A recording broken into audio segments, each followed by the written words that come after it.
आज की क्लास में हम लोग एंडोक्राइन सिस्टम के बारे में पढ़ेंगे। तो शरीर में जो कंट्रोल है वो दो तरीके से होता है। एक फास्ट कंट्रोल है जो कि नर्वस सिस्टम के माध्यम से होता है, और दूसरा स्लो कंट्रोल है जो कि एंडोक्राइन सिस्टम के माध्यम से होता है। तो शरीर में कंट्रोल और कोऑर्डिनेशन का काम इन दोनों तंत्रों के माध्यम से होता है। अगर फास्ट कंट्रोल की ज़रूरत है तो नर्वस सिस्टम उसमें शामिल होता है, और स्लो कंट्रोल है तो उसमें हमारा एंडोक्राइन सिस्टम शामिल होता है। अब जो फास्ट कंट्रोल है, इसमें जो हमारा नर्वस सिस्टम है ये न्यूरॉन्स के माध्यम से काम करता है। न्यूरॉन मतलब तंत्रिका कोशिका, नर्वस सिस्टम तंत्रिका कोशिकाओं से मिलकर बनता है, और इसमें इलेक्ट्रिक इम्पल्सेस जनरेट होते हैं। ये इलेक्ट्रिक इम्पल्सेस अंगों से ब्रेन तक संदेश को ले जाते हैं, और फिर ब्रेन से संदेश को वापस इफेक्टर अंगों तक, हाथों पैरों, जो भी अंग इन्वॉल्व होता है वहाँ तक लाया जाता है। तो ये सिस्टम बहुत ही फास्ट है और इलेक्ट्रिक सिग्नल के स्पीड से कार्य करता है। दूसरी तरफ हमारा एंडोक्राइन सिस्टम है जो कि स्लो है, स्लो काम करता है। और ये जो है एंडोक्राइन सिस्टम जो हमारा है, ये एंडोक्राइन ग्रंथियों के माध्यम से काम करता है। यानी इसके अंतर्गत एंडोक्राइन ग्लैंड्स आती हैं अलग अलग प्रकार की, और ये एंडोक्राइन ग्रंथि हार्मोन का सिक्रीशन करती हैं। हार्मोन सिक्रेट होता है, ये हार्मोन सीधे ब्लड में आता है। ब्लड में होते हुए ये ब्लड के साथ सर्कुलेट करता है और वहाँ से अपने टारगेट अंगों तक पहुँचता है, जो टारगेट आर्गन्स होते हैं वहाँ तक पहुँचता है। इन टारगेट्स आर्गन्स में रिसेप्टर्स होते हैं, तो उन रिसेप्टर से जाके ये बाइंड करता है और वहाँ पर अपना प्रभाव दिखाता है। तो अगर समरी की बात की जाए तो जो दोनों तरीके का कंट्रोल सिस्टम है, फास्ट जो है जिसमें हमारा नर्वस सिस्टम आता है, ये न्यूरॉन्स के माध्यम से काम करता है, जबकि एंडोक्राइन सिस्टम जिसके अंतर्गत एंडोक्राइन ग्रंथियाँ आती हैं और ये हार्मोन्स के माध्यम से काम करती हैं। अब दो चीज़ों की बात कर ली जाए यहाँ पर। दो चीज़ें हैं, एक तो एंडोक्राइन ग्रंथियाँ हैं, दूसरा एक्सोक्राइन ग्रंथियाँ हैं। दो तरीके की ग्रंथियाँ होती हैं, एक को हम नलिका विहीन ग्रंथि कहते हैं, डक्टलेस ग्लैंड हैं ये एंडोक्राइन ग्रंथियाँ, और दूसरी नलिका युक्त ग्रंथियाँ हैं, यानी those glands who have duct. तो एक्सोक्राइन ग्लैंड वे ग्रंथियाँ हैं जिनमें डक्ट होती हैं, इनमें नलियाँ होती हैं, और एक्सोक्राइन ग्रंथियाँ जो स्रावित करती हैं वो नली में जाता है, और नली के माध्यम से जहाँ पर इनका काम होता है अपने टारगेट तक पहुँचता है। तो दूसरी चीज़ ये है कि जो एक्सोक्राइन ग्रंथियाँ स्रावित करती हैं उनको एंजाइम कहा जाता है। एंडोक्राइन ग्रंथि जो स्रावित करती हैं उनको हार्मोन कहा जाता है। तो हार्मोन और एंजाइम में अंतर मान लीजिए, या एंडोक्राइन ग्रंथि या एक्सोक्राइन ग्रंथि में अंतर मान लीजिए। इस तरीके से एंडोक्राइन ग्रंथियाँ हार्मोन का सिक्रीशन करती हैं, एक्सोक्राइन ग्रंथियाँ एंजाइम का सिक्रीशन करती हैं। हार्मोन को फर्स्ट मैसेंजर भी कहा जाता है, यानी प्रथम दूत है ये। एंडोक्राइन ग्रंथि से जो संदेश निकला उसको लेके आर्गन तक जाता है, और आर्गन पर जब बाइंड करता है तो वहाँ पर दूसरी क्रियाएं होती हैं, कुछ नई चीज़ें बनती हैं, नई चीज़ें जनरेट होती हैं जो सेकंड मैसेंजर का काम करती है। यहाँ पर एंजाइम का दूसरा नाम बायोकैटलिस्ट है। जैसे हार्मोन का जो दूसरा नाम फर्स्ट मैसेंजर है, ऐसे एंजाइम का जो दूसरा नाम है बायोकैटलिस्ट कहलाते हैं। ये बायोकैटलिस्ट यानी जीवधारियों के अंदर पाए जाने वाले उत्प्रेरक हैं ये। जैसे कि केमिस्ट्री में जो कैटलिस्ट होता है वो अपक्रियाओं की दर को बढ़ाता है, ऐसे एंजाइम भी अपक्रियाओं की दर को बढ़ाते हैं, इसलिए इनको बायोकैटलिस्ट कहा जाता है। एक्सोक्राइन ग्रंथियों से स्रावित होते हैं, सभी के सभी प्रोटीन होते हैं, सारे एंजाइम प्रोटीन होते हैं। यहाँ पर देखिए हार्मोन फर्स्ट मैसेंजर है, एंडोक्राइन ग्रंथि से स्रावित होता है, और चूंकि एंडोक्राइन ग्रंथि नलिका विहीन ग्रंथियाँ हैं, इनमें नलिकाएं नहीं होती हैं, इसलिए ये अपना स्राव सीधे ब्लड में सिक्रीट करती हैं, और ब्लड के माध्यम से ये टारगेट अंगों तक पहुँचता है जहाँ पर इनके रिसेप्टर्स होते हैं, और फिर उस रिसेप्टर पर जाके बन जाता है और अपना काम करता है। केमिकली सारे हार्मोन वो प्रोटीन नहीं होते हैं, बल्कि कुछ हार्मोन प्रोटीन हैं, कुछ स्टेरॉयड हैं, और कुछ अमीनो एसिड डेरिवेटिव्स होते हैं, यानी कुछ प्रोटीन के बने होते हैं, कुछ स्टेरॉयड होते हैं और कुछ अमीनो एसिड से उत्पन्न होने वाले हार्मोन होते हैं। तो ये अंतर है। एंजाइम सारे के सारे प्रोटीन होते हैं, जबकि hormone protein, steroid, amino acid इनमें से कोई भी हो सकते हैं। कहने का मतलब ये है कि सारे के सारे हार्मोन प्रोटीन नहीं होते हैं, दूसरी भी बायोमॉलिक्यूल्स के ये बने हो सकते हैं। अगला अंतर ये है हार्मोन और एंजाइम में कि एंजाइम जो है वो किसी particular enzyme increases the rate of a particular reaction. Enzyme किसी विशेष रिएक्शन की दर को प्रभावित करता है, उसकी दर को बढ़ाता है, जबकि हार्मोन जो है, hormone influences many activity of body. Hormone जो है वो एक साथ शरीर की बहुत सारी क्रियाओं को प्रभावित करते हैं। जैसे कि मान लीजिए कोई हार्मोन है तो वो हार्ट बीट को बढ़ा देगा, जो बायोमॉलिक्यूल का ऑक्सीडेशन है उसको बढ़ा देगा, यानी कैलोरी जेनेसिस होगी। जैसे थायरॉक्सिन हार्मोन है जो कि थायराइड ग्रंथि से निकलता है, तो इसके प्रभाव से हार्ट बीट बढ़ जाती है। जो सेल्स हैं उनमें ग्लूकोज का ऑक्सीडेशन बढ़ जाता है, ग्लूकोज के ऑक्सीडेशन से एनर्जी प्रोडक्शन की रेट बढ़ जाती है और व्यवहार पूरी बेसल मेटाबॉलिक रेट बढ़ जाती है, जबकि एंजाइम किसी एक पर्टिकुलर रिएक्शन पर काम करता है। तो हार्मोन जो है वो एक साथ कई सारे बायोलॉजिकल क्रियाओं को प्रभावित करता है, जबकि हार्मोन किसी एक क्रिया के लिए होता है। तो ये सारे अंतर हैं हार्मोन और एंजाइम में। हार्मोन जो है वो एंडोक्राइन ग्रंथ से निकलते हैं और केमिकली प्रोटीन, स्टेरॉयड या अमीनो एसिड डेरिवेटिव हो सकते हैं। एंजाइम एक्सोक्राइन ग्रंथ से निकलते हैं, सभी के सभी प्रोटीन होते हैं। और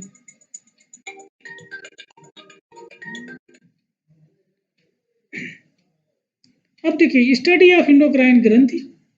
एंडोक्राइन ग्रंथियों के स्टडी को, जिसके अंतर्गत हार्मोन भी आते हैं, इनको एंडोक्राइनोलॉजी के अंतर्गत पढ़ा जाता है, या इसकी स्टडी को साइंस के जिस बायोलॉजी की जिस ब्रांच में इनकी स्टडी की जाती है उसको एंडोक्राइनोलॉजी कहा जाता है।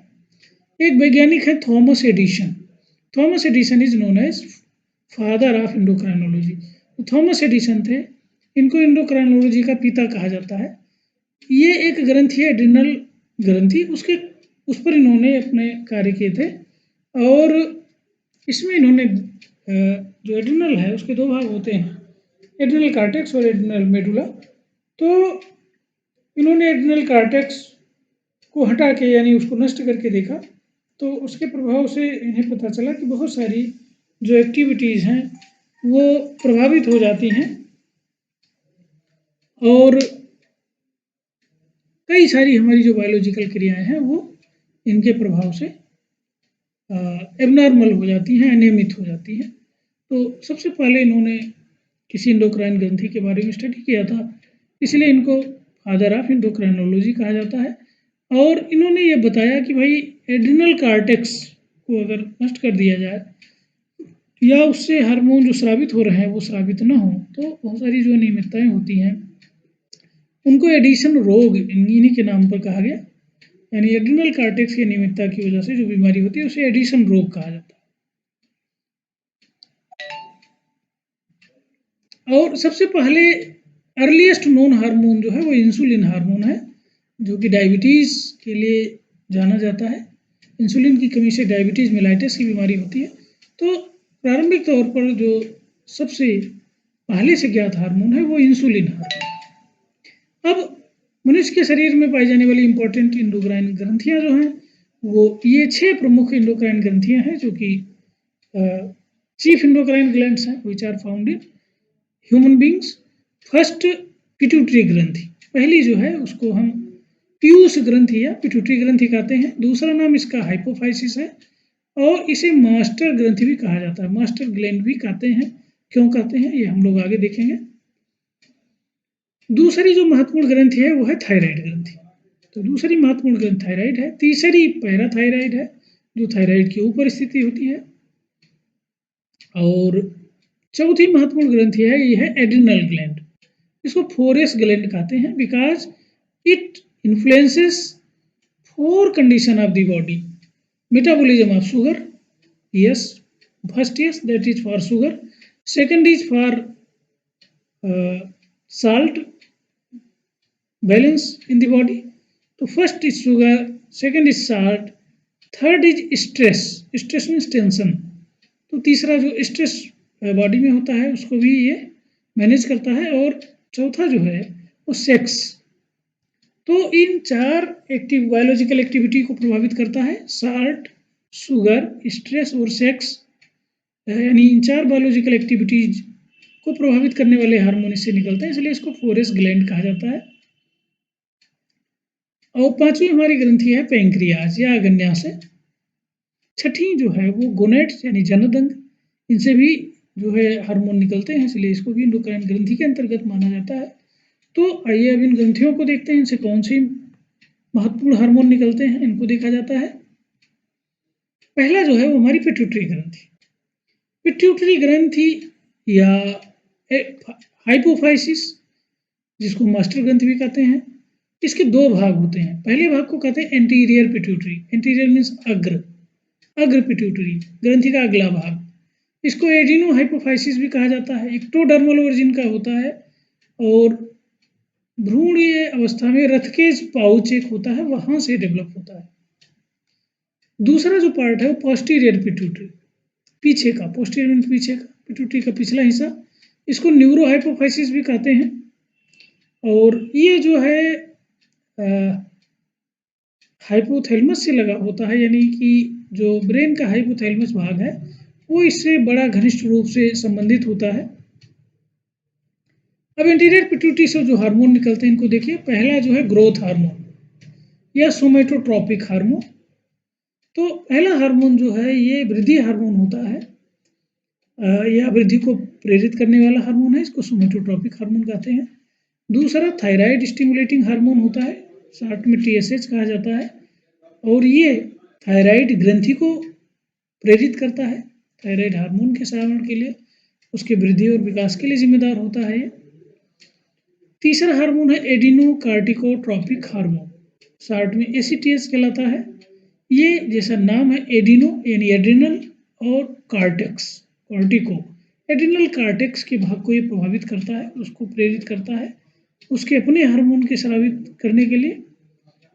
और चौथा जो है वो गोनेडोट्रॉपिक है, जो जननदंगों को, जिसमें टेस्टिस और ओवरी आती है, इनको ये हार्मोन प्रभावित करता है।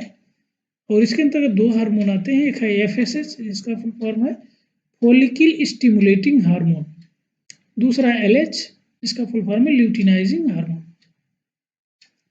तो ये 2 हार्मोन है। 5वां हार्मोन प्रोलैक्टिन हार्मोन है।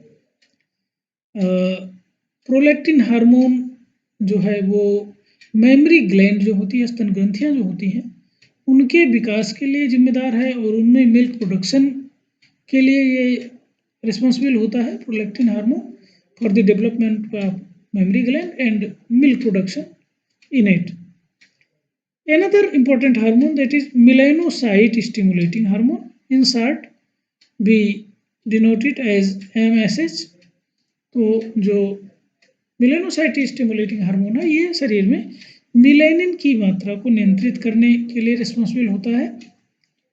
तो इतने इंपॉर्टेंट हार्मोन वो कहाँ से निकल रहे हैं? एंटीरियर पिट्यूटरी से, यानी कुल 6 हार्मोन ऐसे हैं जो एंटीरियर पिट्यूटरी से स्रावित होते हैं। Growth hormone, TSH, ACTH, gonadotropic hormone, prolactin और मेलानोसाइट स्टिमुलेटिंग हार्मोन। अब इसमें जो ये हार्मोन है,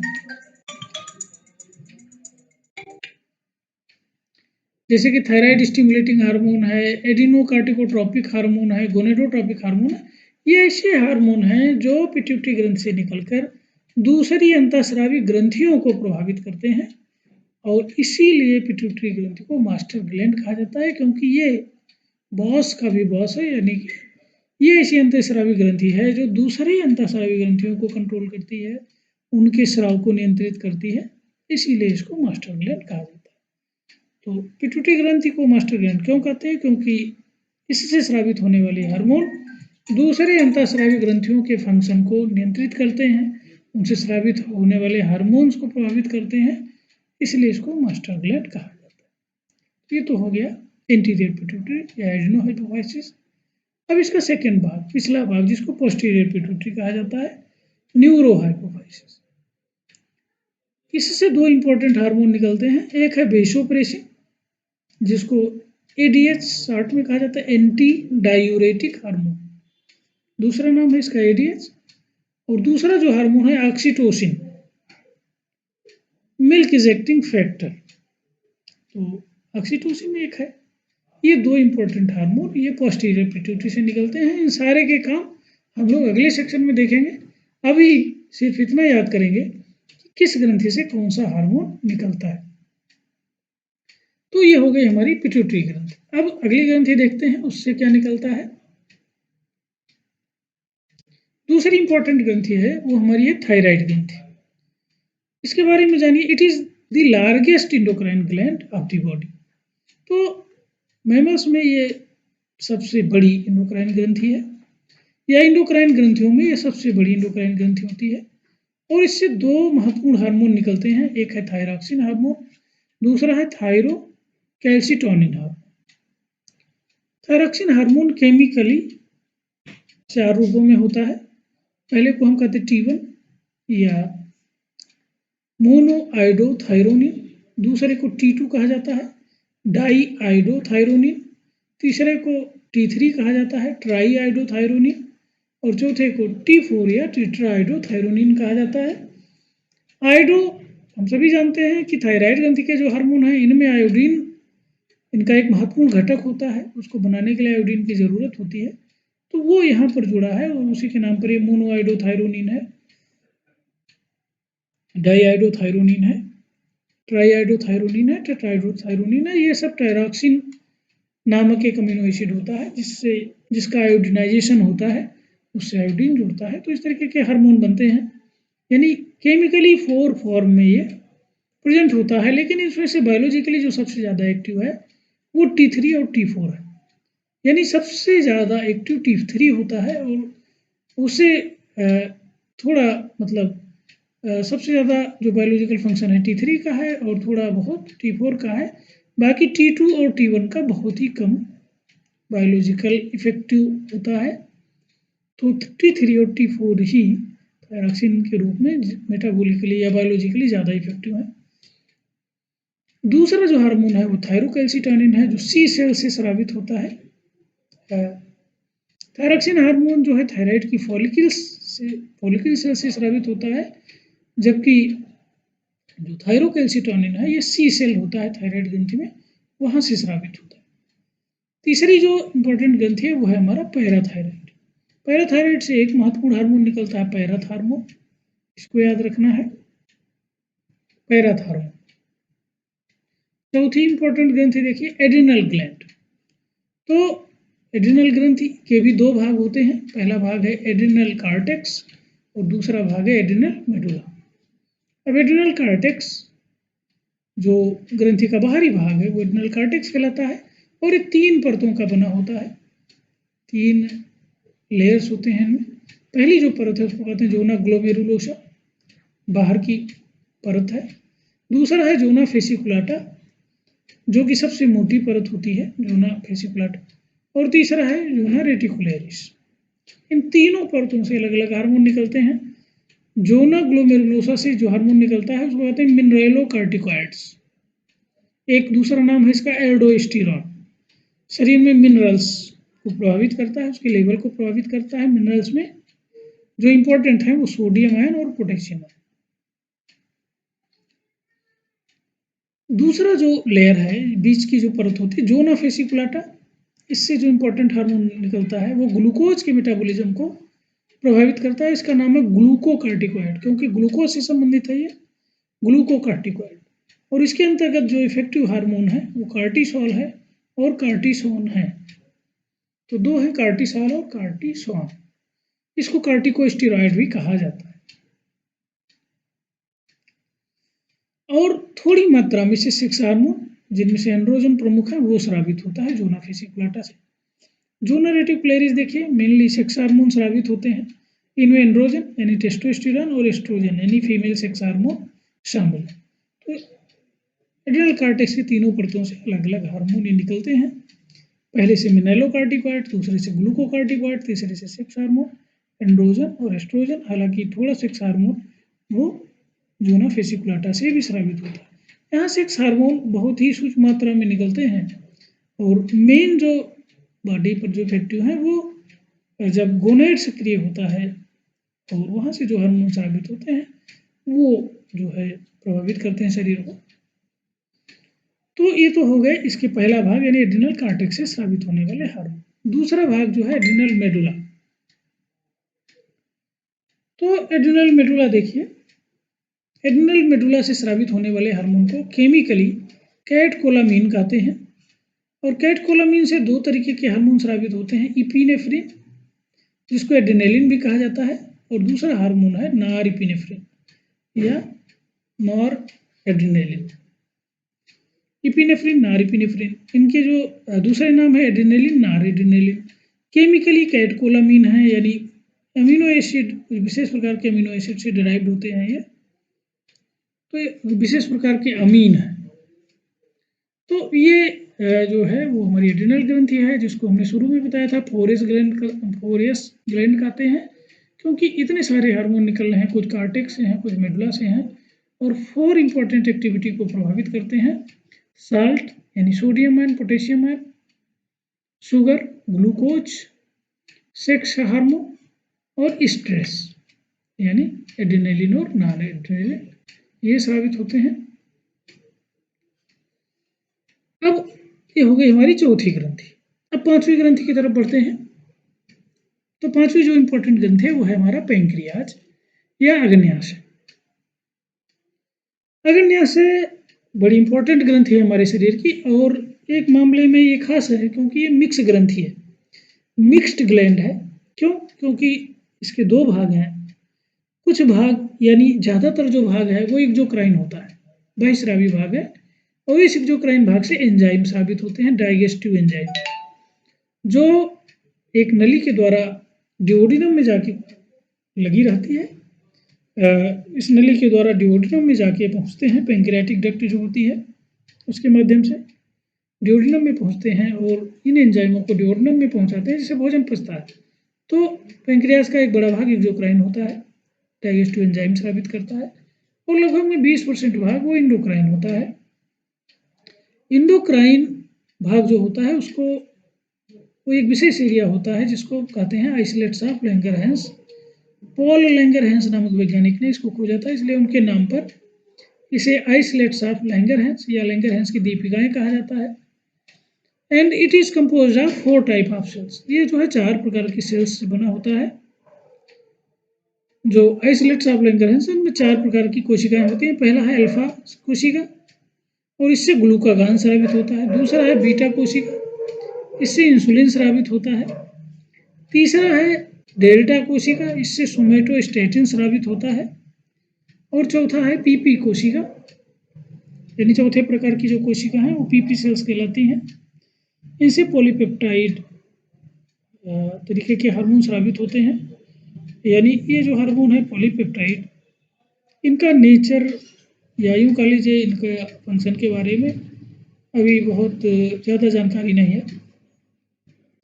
तो अल्फा सेल्स जो होती हैं आइसोलेट्स ऑफ लैंगरहैंस में, इनसे ग्लूकोगान निकलता है, बीटा सेल से इंसुलिन निकलता है, डेल्टा सेल से सोमेटोस्टेटिन निकलता है। ये सारे के सारे हार्मोन प्रोटीन से बने होते हैं, यानी all these hormones which are secreted from pancreas are protein in nature.